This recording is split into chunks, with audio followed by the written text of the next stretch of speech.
So a lot of the course so far has focused on key management. In effect, your keys need to be unique, or maybe you want to have certain key patterns, and in what scenario can you insert a key that already exists and either expect an exception to be thrown back or to have the document be created or updated as necessary.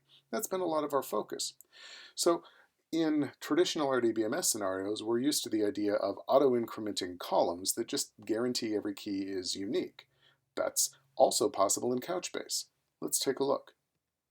So one of the most powerful aspects of Couchbase is that it scales elastically across a cluster. This is huge for performance purposes. There are no single points of failure, and you can add additional nodes to your cluster at any time, or take them away for that matter. But that raises an issue if you're trying to come up with a unique number. If the specific machines behind the cluster, the specific nodes where your value may be written, are potentially ever changing, how do you know you're getting a unique value for that particular node? Well, if you stop and think about it, it's quite easy. In Couchbase, really, you could invent this yourself. We simply use a document. We can create counter documents that are maintained, in effect, just like any other document, and as you'll see, you can go find it in your bucket.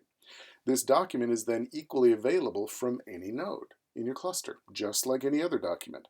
And it's also always available at in-memory cache speed, regardless of your cluster activity. So if over time your cluster is scaling up and scaling down and the write logs are being migrated around and compacted and replaced in the background, it doesn't matter. As far as your client is concerned, you always have a unique value. So how do you go about getting a unique value? Well, we're back to the bucket, as you might expect.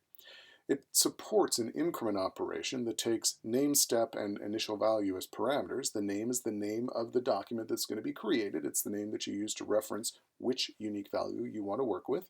Step is how much the value is incremented in any given execution of the increment operation. And initial is the initial value for the document. It's where it all starts. As you'd expect, step and initial default to 1 if you don't otherwise specify.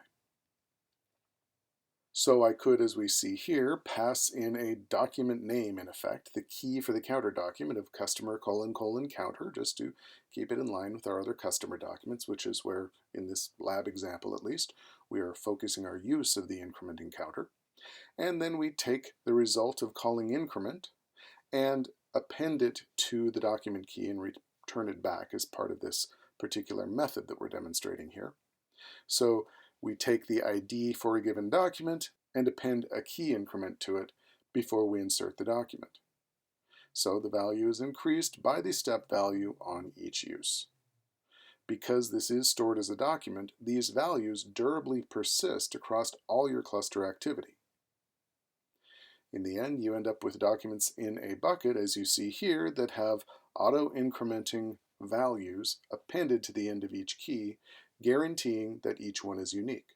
Now, whether this is a better solution than doing an upsert or insert or replace, I mean, that depends on your needs and your application, but it's another tool for your tool belt.